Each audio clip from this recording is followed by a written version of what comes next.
जय भोलेनाथ। जटाटवी गलज्जलम प्रवाह पावितस्थले गलेव लंबे लंबितांबुजंग तुंग मालिकाम डमट डमट डमट डमट निनादवड्ड वर्वयम चकार चंड तांडवम तनोतु न शिव शिवम। सभी साथियों को जय भोलेनाथ। आप लोगों के लगातार कमेंट आ रहे थे कि सर हरियाणा सीटी के लिए आप क्लासेस बनाइए, तो आज हम शुरुआत करेंगे हरियाणा के सीटी के लिए जो आपका फरवरी में होना है। एचएसएससी सीटी आल एग्जाम 2015 से 2023 तक इस बुक में पूछे गए क्वेश्चन, जितने भी आपके एग्जाम हुए हैं सभी क्वेश्चन इसमें दिए गए हैं। और इसमें कुल टोटल मिलाकर 78 आपके सेट दिए गए हैं। देखो ये किताब आपकी रहेगी किरण की, ये वाली, इसमें से हम करेंगे। और आपका जो है सीटी जो एग्जाम होगा तब तक हम इस बुक को पूरी कंप्लीट कर लेंगे, इस पूरे 78 के 78 सेट। पिछली बार मैंने एक 53 वीडियो बनाई थी, जब ग्रुप डी का एग्जाम हुआ था तब मैंने ये किताब करवाई थी किरण की। ये आपको प्ले लिस्ट में आपको मिल जाएगी 53, और इसमें चैप्टर वाइज मैंने करवा रखे हैं, वहां से आप देख सकते हो और प्रैक्टिस कर सकते हो। तो ये जो किताब है आपकी, ये बहुत ही ज्यादा बेनिफिट आपको देने वाली है हरियाणा सीटी एग्जाम में। आपके जितने भी क्वेश्चन, आपके 10 क्वेश्चन आपके पूछे जाएंगे, सारे के सारे आप इसमें से कर सकते हो। तो इसकी शुरुआत हम करेंगे। आपको बुक खरीदने की जरूरत नहीं है, मैं टेलीग्राम ग्रुप पर इसके जितने भी मैं सेट करवाऊंगा, जैसे आज मैं सेट करवाने वाला हूँ हरियाणा पटवारी 2000 परीक्षा 2015 में जो पूछे गए क्वेश्चन है, तो मैं ये सेट करवाऊंगा और इस सेट की पूरी पीडीएफ आपको टेलीग्राम ग्रुप पर डाल दूंगा। तो वहां से आप प्रैक्टिस पूरे सेट की करनी है, ठीक है। मैं तो मैं करवाऊंगा, उसके साथ साथ आपने रीजनिंग की, हिंदी की, हरियाणा जीके की और जो भी इंग्लिश की है, सारी की सारी आपने पूरा सेट तैयार करना है, ठीक है। इस तरीके से हम करते हुए चलेंगे और मैं कोशिश करूंगा एग्जाम तक आपका जो है जितने भी दे रखे इसमें सेट का आपको कंप्लीट करवा दूं। चलिए तो शुरुआत करते हैं। आज हम करेंगे हरियाणा पटवारी परीक्षा 2015 का सेट, ठीक है। इस तरीके से इसमें सेट वाइज दे रखे हैं सारे। टोटल जो है हरियाणा पुलिस महिला कांस्टेबल पटवारी परीक्षा, हरियाणा ऑप्शन रिकॉर्डर परीक्षा, हरियाणा क्लर्क यूडीसी, सारे के सारे एग्जाम इसमें कंप्लीट दे रखे हैं। तो ये बहुत ही अच्छी बुक है, आपको परचेज करने की जरूरत नहीं है, आपको टेलीग्राम ग्रुप पर मैं इसको डालता रहूँ। आप लोगों ने लाइक कमेंट और शेयर जरूर कर देना है चैनल को। चलिए महादेव का नाम लेकर हम इस सीरीज की शुरुआत करते हैं और एग्जाम तक आपको मैं कंप्लीट 78 के 78 सेट आपको करवाने की कोशिश करूंगा। अगर अगर मैं मान लीजिए एग्जाम आपका फरवरी के लास्ट तक होता है और हमारे पास टाइम कम बचता है, तो मैं आपको एक दिन में 2 सेट भी आपको प्रोवाइड करने की कोशिश करूंगा। तो चलिए शुरुआत करते हैं। ये क्वेश्चन देखो, इस क्वेश्चन को हम कैसे सोल्व कर सकते हैं। इसको सोल्व करने के 2 तरीके हैं। एक तो ये है कि आप इसका अंडरूट करेंगे, 25 का अंडरूट करेंगे तो कितना आ जाएगा 5, और इसका अंडरूट करेंगे तो कितना आ जाएगा 125। इसमें यहाँ पर ये किसका अंडरूट है, इसका अंडरूट निकालने में आपको थोड़ी सी परेशानी आ सकती है, थोड़ा सा लॉन्ग मेथड हो जाएगा। इसी प्रकार इसका निकालेंगे तो ये है 175, इसका अंडरूट करेंगे तो यहाँ पर इसका मान बताना है, इसको हम x मान लेते हैं, ठीक है। तो ये क्या हो जाएगा x, ये अंडरूट ऊपर और ये आ जाएगा, ये इसका स्क्वायर हो जाएगा। इसका अंडरूट कितना है 175। इस तरीके से आप 5 से इसको काटेंगे तो ये आ जाएगा 25, और 25 से 25 आते 175, 7 को यहाँ मल्टीप्लाई कर देंगे तो ये हो जाएगा अंडरूट x। तो अंडरूट को काटने के लिए हम स्क्वायर कर देते हैं दोनों तरफ, इससे ये कैंसिल हो जाएगा तो ये आ जाएगा 49। x की वैल्यू कितनी आ गई 49। एक तो तरीका है ये करने का, और एक इससे भी सिंपल तरीका है, इसको हम सोल्व कर सकते हैं। देखो अंडरूट से अंडरूट कैंसिल कर सकते हैं, यहाँ से देखो, इसको मैं मिटा देता हूँ, यहाँ से अंडरूट कैंसिल कर दो और डायरेक्ट यहाँ पर क्या करेंगे 25 से इसको काट देंगे। 25 से काटेंगे, देखो 25 से काटेंगे तो ये आ जाएगा 25 छिका 150, 25 दूनी 50, 25 पाँच 125, ठीक है। और इससे काटेंगे, अब इसको काट देंगे 25 दूनी 50 और 25 25 पाँच 125, तो इसको काटेंगे तो ये आ जाएगा 25 एकम 25, 25 दूनी 50, 25 दूनी 50, 25 पाँच 125। अब इस 25 से इसको कैंसिल करेंगे तो आ जाएगा 25 चौका 100 और 25 नीमा 225। तो यहाँ से डायरेक्ट हम x की वैल्यू कैसे निकाल सकते हैं 49। इस तरीके से अंडरूट को अंडरूट कैंसिल करके भी हम इस क्वेश्चन को सोल्व कर सकते हैं, ठीक है। तो ये तरीका आपका इजी रहेगा। किसी कार्यस्थल पर मजदूरों की एक टोली 8 घंटे में किसी क्रियाकलाप को पूरा करने का दायित्व लेती है। दुर्भाग्यवश कार्य के आरंभ से ही 4 श्रमिक अनुपस्थित होते हैं, किंतु शेष श्रमिक 10 घंटे में कार्य पूरा कर देते हैं। तो टोली में श्रमिकों की प्रारंभिक संख्या क्या थी ये बताना। देखो हम मान लेते हैं प्रारंभिक संख्या x थी श्रमिकों की, 8 घंटे में किसी काम को पूरा करने का दायित्व लेते हैं। मान लीजिए x, ये यहाँ पर ये टोली है मजदूरों की, श्रमिकों की, तो 8 घंटे में काम पूरा करते हैं, तो ये हो जाएगा कुल वर्क यानी कि टोटल काम, ठीक है। टोटल वर्क इसको मान लेते हैं। और इसमें क्या रखा है कि 4 श्रमिक यहाँ पर अनुपस्थित रहते हैं। तो पहले टोटल x श्रमिक थे, अब इसमें से 4 एब्सेंट रहते हैं, तो काम को कितने दिन में पूरा कर लेते हैं, ये कर लेते हैं 10 घंटे में। तो ये भी काम क्या है टोटल वर्क। टोटल वर्क को हम क्या करेंगे इज इक्वल टू रख देंगे, बराबर रख देंगे। तो यहाँ से क्या हो जाएगा, ये देखो 8x इज इक्वल टू ये हो जाएगा, इसको मल्टीप्लाई कर देंगे इसमें 10x माइनस 10 तो का 40, तो इसको इधर लेकर जाएंगे, इसको इधर लेकर जाएंगे, तो ये हो जाएगा आपका 2x इज इक्वल टू 40, और यहाँ से x की वैल्यू कितनी आ जाएगी 20। तो श्रमिकों की यार में संख्या कितनी थी 20 थी। ऑप्शन नंबर 2 इसका क्या हो जाएगा राइट आंसर हो जाएगा। ये एक समानांतर श्रेणी दे रखी है, सवाल में पूछ रखा है कितने पदों को जोड़ा जाए कि उनका योग कितना बन जाए, ये बन जाए 19,600। तो देखो इसको करने से पहले मैं आपको एक बात बताता हूँ।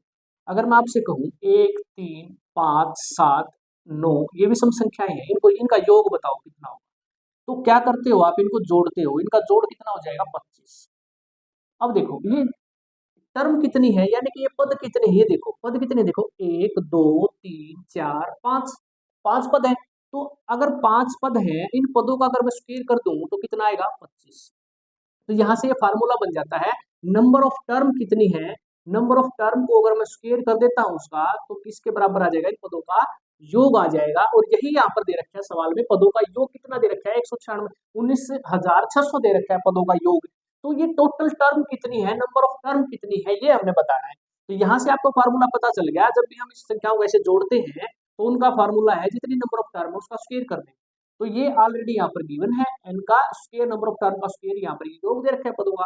तो हम क्या करेंगे, देखो इस स्क्वायर को काटने के इसके बराबर रख देंगे, और इस स्क्वायर को काटने के लिए यहाँ पर दोनों तरफ क्या करेंगे अंडर रूट कर देंगे। तो यहाँ से n की वैल्यू कितनी आ जाएगी 140, और यही आपका आंसर है। यानी कि इस तरीके से हम जोड़ते हुए चलेंगे 7 9 फिर 11 फिर 13 फिर 15 फिर 17, इस तरीके से अगर हम 140 पदों को जोड़ देंगे तब जाकर यहाँ पर उसका सम क्या होगा 19,600 हो जाएगा। तो यहाँ से फार्मूला बनता है। इस तरीके से आपसे सवाल पूछ लिया जाए तो आपने क्या करना है, नंबर ऑफ टर्म का सीधा स्क्वायर कर देना है, तो पदों का योग आ जाएगा। अमूल्य किसी काम को 2 दिन में करता है, बिंदु उसी काम को 6 दिन में करती है, दोनों मिलकर कितने दिन में करेंगे। देखो इसका ट्रिक होती है, दोनों को गुणा करेंगे। देखो अमूल्य करती है 2 दिन में, अमूल्य करता है 2 दिन में, और बिंदु करती है 6 दिन में, तो दोनों को मल्टीप्लाई करेंगे और दोनों को जोड़ देंगे। तो 2 चौके 8, 2 दूनी 4 और 2 तिया 6, यानी कि 3/2 दिन में काम को दोनों मिलकर कर देंगे।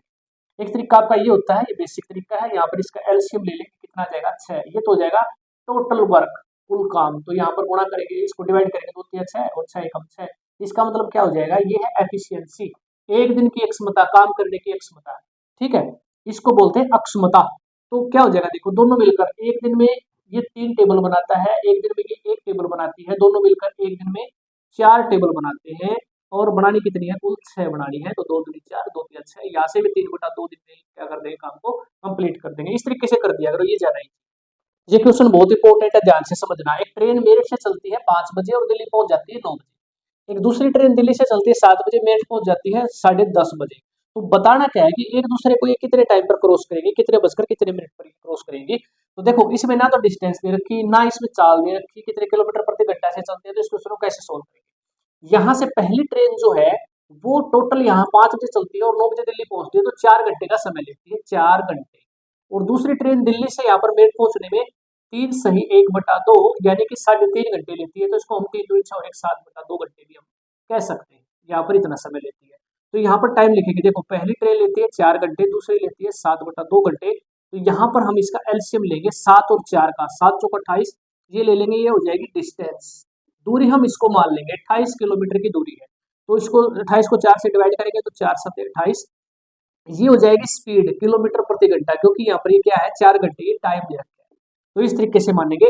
तो 28 को 7/2 से भाग करेंगे तो कितना आएगा 7/2, ये ऊपर चला जाएगा 2, 7 चौका 28, 4 दूनी 8, तो ये आ जाएगा 8 किलोमीटर पर आवर। ये पहली ट्रेन की स्पीड है, ये दूसरी ट्रेन की स्पीड है।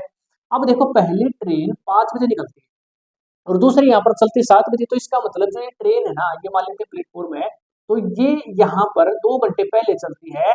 तो 2 घंटे पहले चलती है तो ये 7 बजे तक कितनी दूरी क्रॉस करेगी। देखो इसकी स्पीड कितनी है पहले वाले की, 7 किलोमीटर प्रति घंटा, और ये 2 घंटे में कितनी चल देगी, साल गुणा में समय, तो 7 दूनी 14, 14 किलोमीटर ये तय कर लेगी। यानी कि आधी दूरी यहाँ पर ये तय कर लेगी 14 किलोमीटर, क्योंकि ये पहले चलती है 2 घंटा।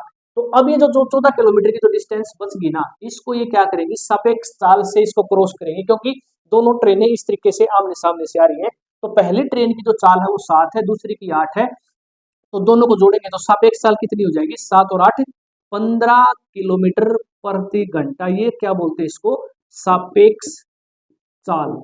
और हमें निकालना क्या है, समय बताना है कि एक दूसरे को कितने समय पर ये आपस में क्रॉस करेंगे। तो समय बताना है, समय क्या होता है, डिस्टेंस टोटल कितनी है, 14 किलोमीटर की है यहाँ से यहाँ तक, तो किसने 2 घंटे में 14 तो तय कर ली, बाकी बच गई 14, 14 तय करेगी।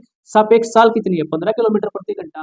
तो इस तरीके से ये आ जाएंगे 14/15 घंटे में इसको क्रॉस करेगी। तो यहाँ पर क्या करेंगे, आवर दे रखे हैं तो इसको मिनट में बदल देंगे, तो गुणा में कर लेंगे 60, तो 15 चौका 60, 14 चौका 56, 56 मिनट के बाद ये क्रॉस करेगी। इसका मतलब ये है यहाँ से ये 7 बजे चली है और यहाँ से ये भी 7, क्योंकि 2 घंटे पर चल रही, यहाँ पर ये डिस्टेंस हमने माइनस कर दी, तो 7:56 पर क्या करेंगे, एक दूसरे को ये क्रॉस करेंगे। इस तरीके से क्वेश्चन निकालना है, इंपॉर्टेंट क्वेश्चन है।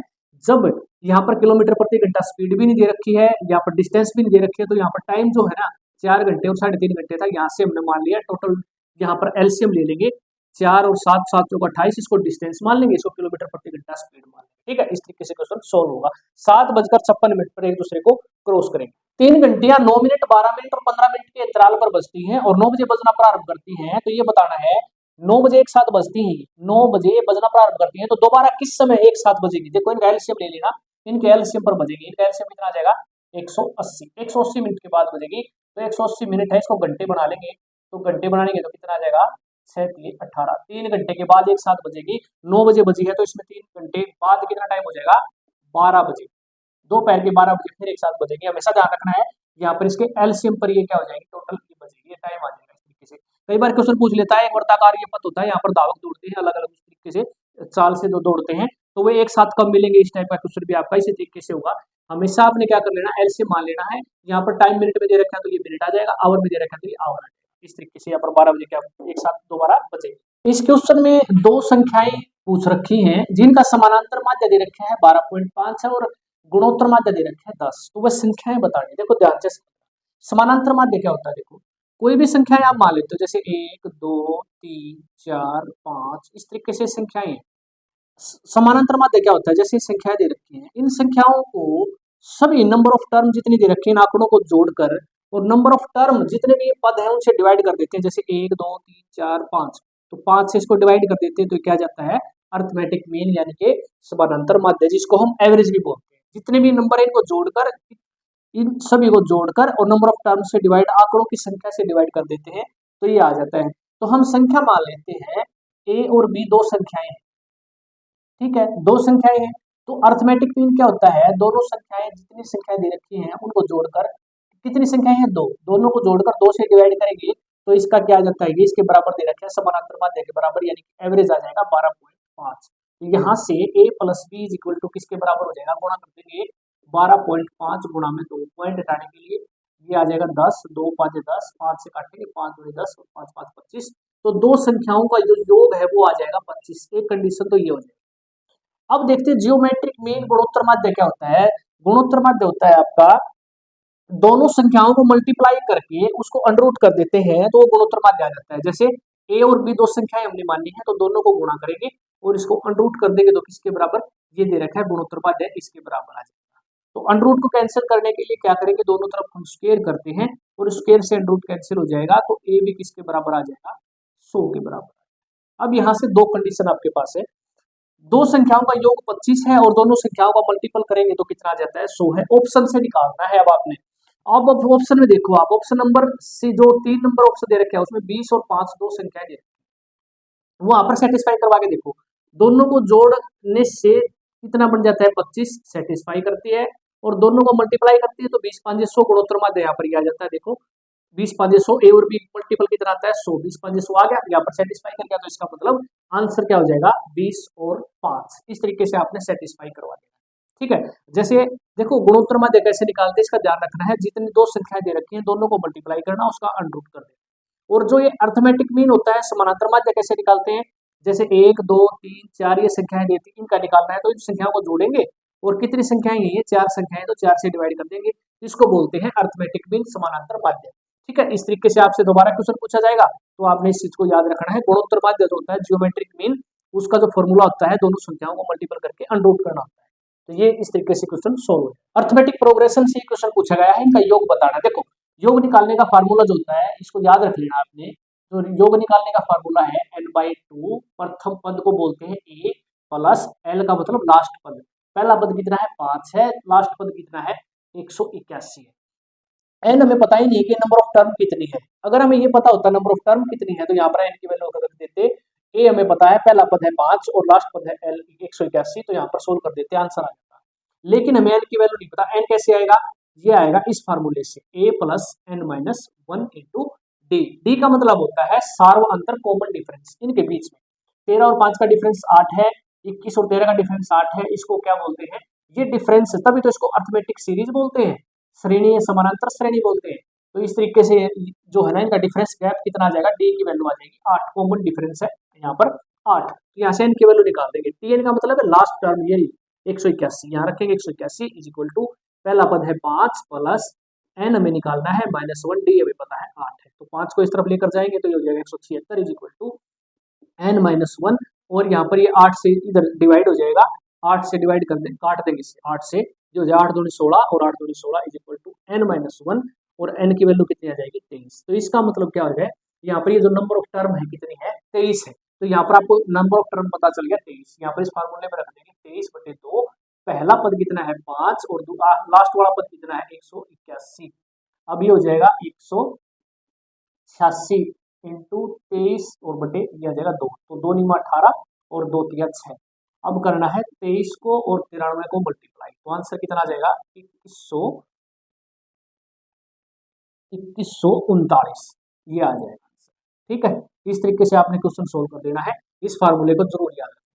टाइम एंड वर्क से क्वेश्चन है, थॉमस एक कार्य को 80 दिनों में कर देता है, वह इस कार्य पर 10 दिन काम करता है, अजय के लिए शेष कार्य 40 दिनों में पूरा कर सकता है, दोनों मिलकर काम को कितने दिनों में पूरा करेंगे। देखो थॉमस काम को 80 दिन में कर देता है, हम मान लेते हैं एक दिन में वो एक टेबल बनाता है, तो 80 दिन में 80 टेबल बना देता है, तो जो टोटल वर्क है वो है 80। ठीक है, ये एक दिन में एक टेबल बनाता है, हम मान लेते हैं वो 80 दिन में काम पूरा कर देता है 80 टेबल बनाने का, तो इसका मतलब क्या है, ये एक दिन में कितने टेबल बनाता है, एक टेबल, और इसने 10 दिन काम किया है, तो इसका मतलब थॉमस ने 10 दिन में 10 टेबल बना दी है, और बची कितनी 70।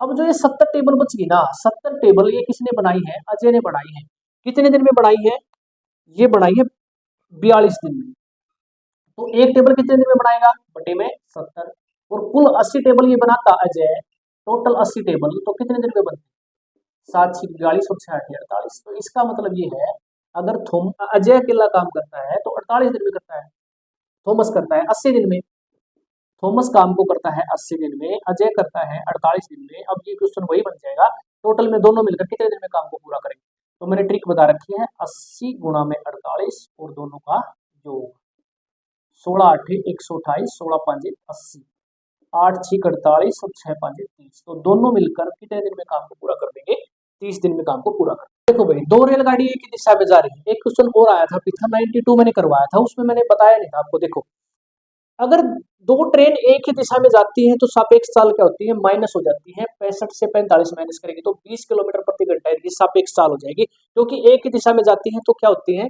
यहाँ पर ये चाल आपस में माइनस हो जाती है। अगर ये एक दूसरे की तरफ आती है, इस तरीके से आती है, तो क्या हो जाएगी, सापेक्ष चाल, दोनों की चाल जुड़ जाएगी। तो अब करते हैं क्वेश्चन को सोल्व। यहाँ पर ये देखें तेज गति से चलने वाली है 65 किलोमीटर प्रति घंटा स्पीड, और ये धीमी गति से चलती है 45 किलोमीटर प्रति घंटा स्पीड। यहाँ पर इसमें धीमी गति में एक व्यक्ति बैठा है, इस बैठे हुए व्यक्ति को ये तेज गति वाली 18 सेकंड पे क्रॉस कर लेती है इस आदमी, तो बताना क्या है, इसकी लंबाई क्या होगी, तेज ट्रेन है जो तेज चलने वाली ट्रेन की लंबाई क्या होगी, तो कैसे निकालेंगे। देखो इस आदमी को अगर ये पार करती है तो ये अपने आप को पार करेगी, इसकी लंबाई अपने आप की हो जाएगी, तो 18 सेकंड पे पार करते, यहाँ से हम सापेक्ष चाल निकालेंगे, सापेक्ष चाल कितनी आ जाएगी, 65 किलोमीटर प्रति घंटा से 45 माइनस करेंगे तो 20 किलोमीटर पर आवर, ये आ जाएगी इसकी स्पीड सापेक्ष चाल, 18 सेकंड में पार कर लेती है। देखो यहाँ पर सापेक्ष चाल दे पता है, चाल और गुणा में अगर हम समय करते हैं तो क्या आती है, दूरी, तो यहाँ पर ट्रेन की दूरी आ जाएगी, समय कितना है 18 सेकंड। देखो यहाँ पर जो समय है ना वो 18 सेकंड दे रखा है, और चाल है किलोमीटर प्रति घंटा में, तो इसको भी हम क्या करेंगे 5/18 से मल्टीप्लाई कर देंगे तो मीटर पर सेकंड में आ जाएगी चाल, यहाँ से इसको काट देंगे, कितना आ जाएगा 20/100, तो 100 मीटर आ जाएगी तेज चलने वाली ट्रेन की लंबाई। इस तरीके से हम सभी क्वेश्चनों को सोल्व कर लेंगे। ऑप्शन नंबर 3 इसका क्या हो जाएगा, राइट आंसर हो जाएगा। तो ये थी दोस्तों आज की क्लास, ये था सेट नंबर 1। धीरे धीरे करके हम थोड़ा सा और प्रोग्रेस करेंगे और जल्द से जल्द हम इसको सीरीज को कंप्लीट करने की कोशिश करेंगे।